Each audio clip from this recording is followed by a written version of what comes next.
Hi, shalom, friends.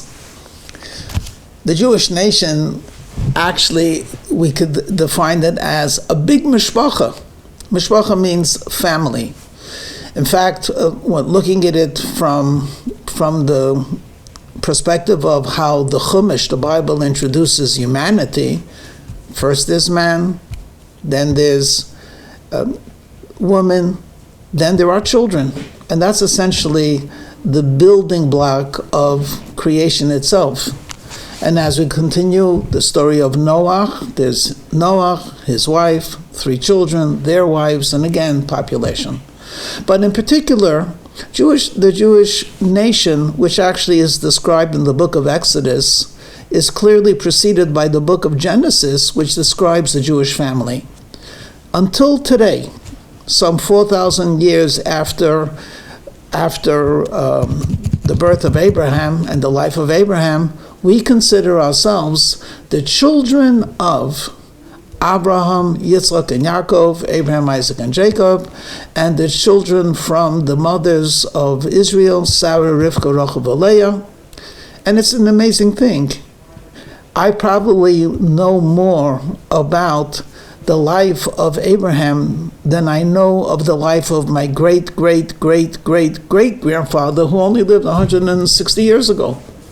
So isn't that something? You know more about your great-grandfather and your great-grandmother who lived 4,000 years ago, but somehow right before World War I, you have no idea of, I know they existed because here I am. But what did they do? What did they like? How did they work? What were their goals? I have no idea. So we're really a nation of family.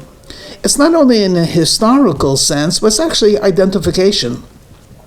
The Talmud makes a very, very incisive and sometimes disturbing statement that says, if you see a Jewish fellow and he's very cruel, maybe you should investigate his pedigree. Maybe he's not Jewish. Why? Because our father Abraham was the epitome of kindness. And he exemplified God's kindness to humanity. So when you looked at Abraham's kindness, you had a sense of the divine. How is it possible that someone as great as Abraham, who is the essence of kindness, can have a great-grandchild who doesn't have his imprint or his DNA?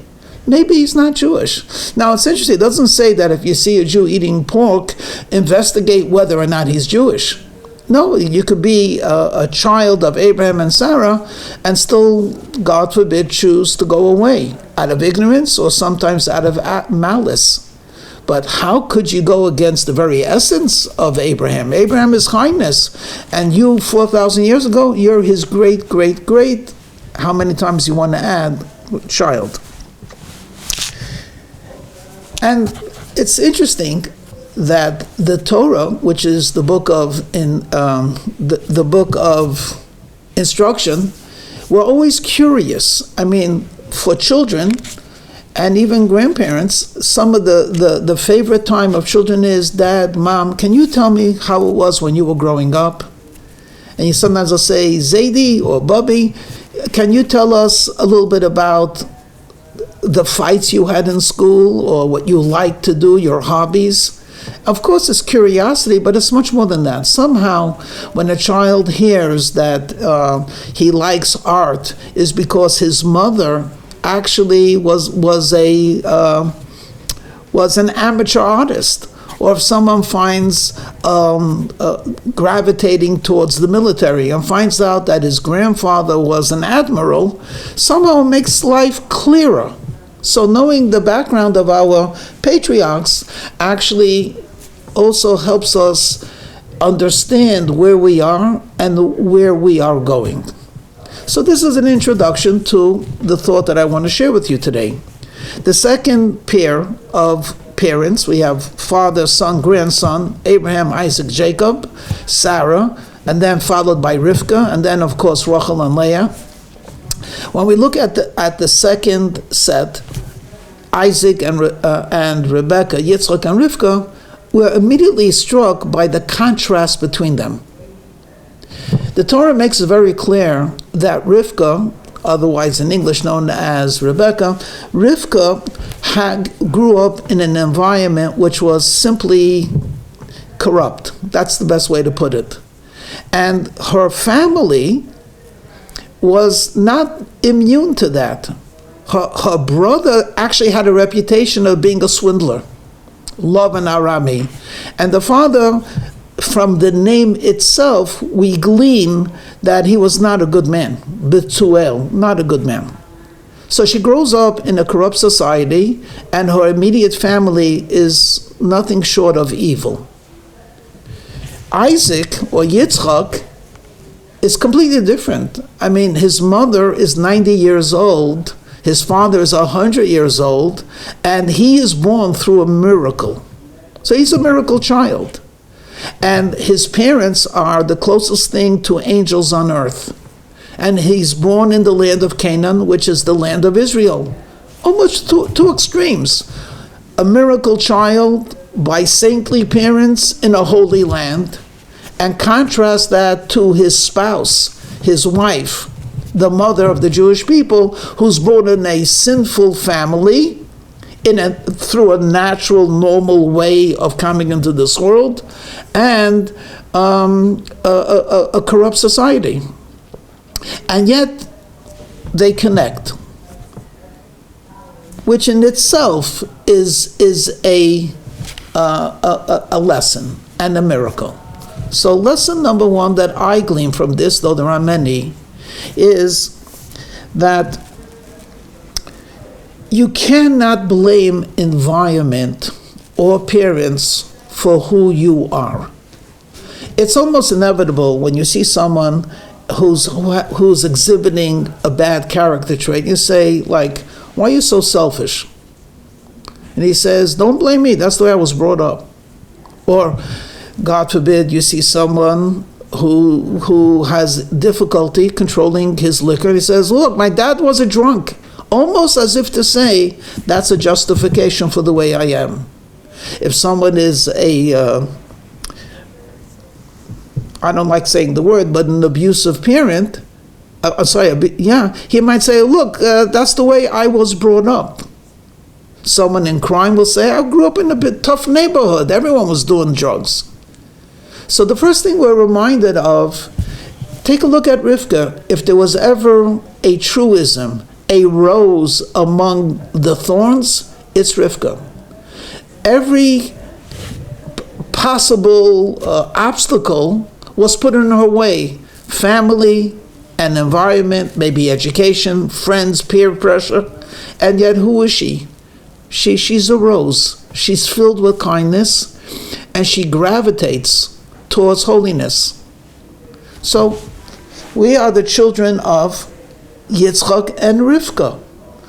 Don't blame anyone. Understand that there are factors that will make your growth more difficult, but at the same time, they're not deciding factors.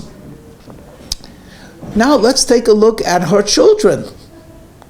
So here we have a righteous woman who swims against the current, so to speak, marrying a righteous man, a holy man, and you would assume that now we have the best of both sides. A Baal Teshuvah, someone who returns from being lost, and someone who's born on top of the mountain. They unite. Their children should be saintly, right? No. The Torah tells us that we have a son who's called Esau or Esav, and without going into the details, he's depicted as a man of the field, and eventually he's hinted to be the type of a person that will murder his own brother, because he says that because my brother, he resents his brother, I will kill him, but I'll just wait for the proper time. How many of us could imagine growing up in a household where everyone is religious, everyone is pious, everyone is holy, and yet one of the children says, I am absolutely not only capable of murder, but I'm planning the next one. So here's lesson number 2. As good as the environment is, and as holy as the parents are, and the fact that the family as a whole is religious, you are not assured. You can choose to follow the path of godliness, which is exemplified by Jacob, Yaakov, or you could decide to go off that path. So it's almost like a mirror image. Rivka, growing up in the worst possible environment, chooses to be pious and holy and a matriarch of the Jewish people. And Esav, growing up in an environment, eating the same dinner as Yaakov, and having the same parents as Yaakov, and having the same grandparents as Yaakov, and having the same education as Yaakov, and yet he chooses to veer off the path.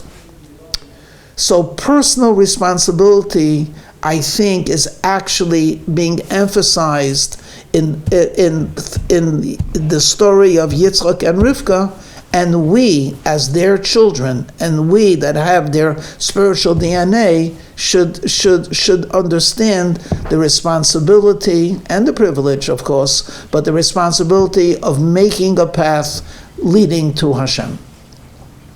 Okay, so where are we going as a nation? So it occurred to me the following. Families drift apart. Sometimes deliberately, and sometimes they just live far away from one another. Everyone is busy. But when does family come together? Well, there's the funeral, but more often it's a wedding.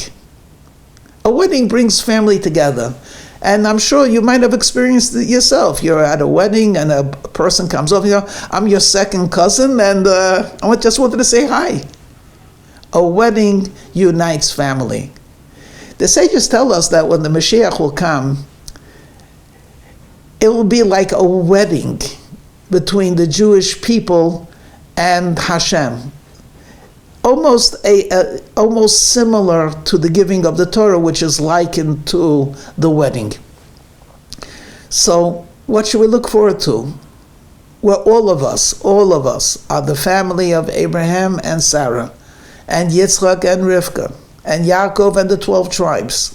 Each and every one of us is not struggling, but each and every one of us is prevailing and working on being the best possible human being that we could be, the best possible Jew that we could be.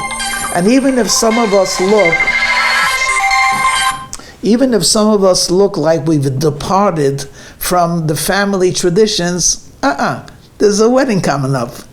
And at that time, all of the families scattered in the 4 corners of the globe will come together, and then we will truly celebrate as a family, as the children of the patriarchs and the matriarchs. And at that time, there'll be true joy, and we hope and expect and anticipate this very, very soon, speedily in our days. Amen.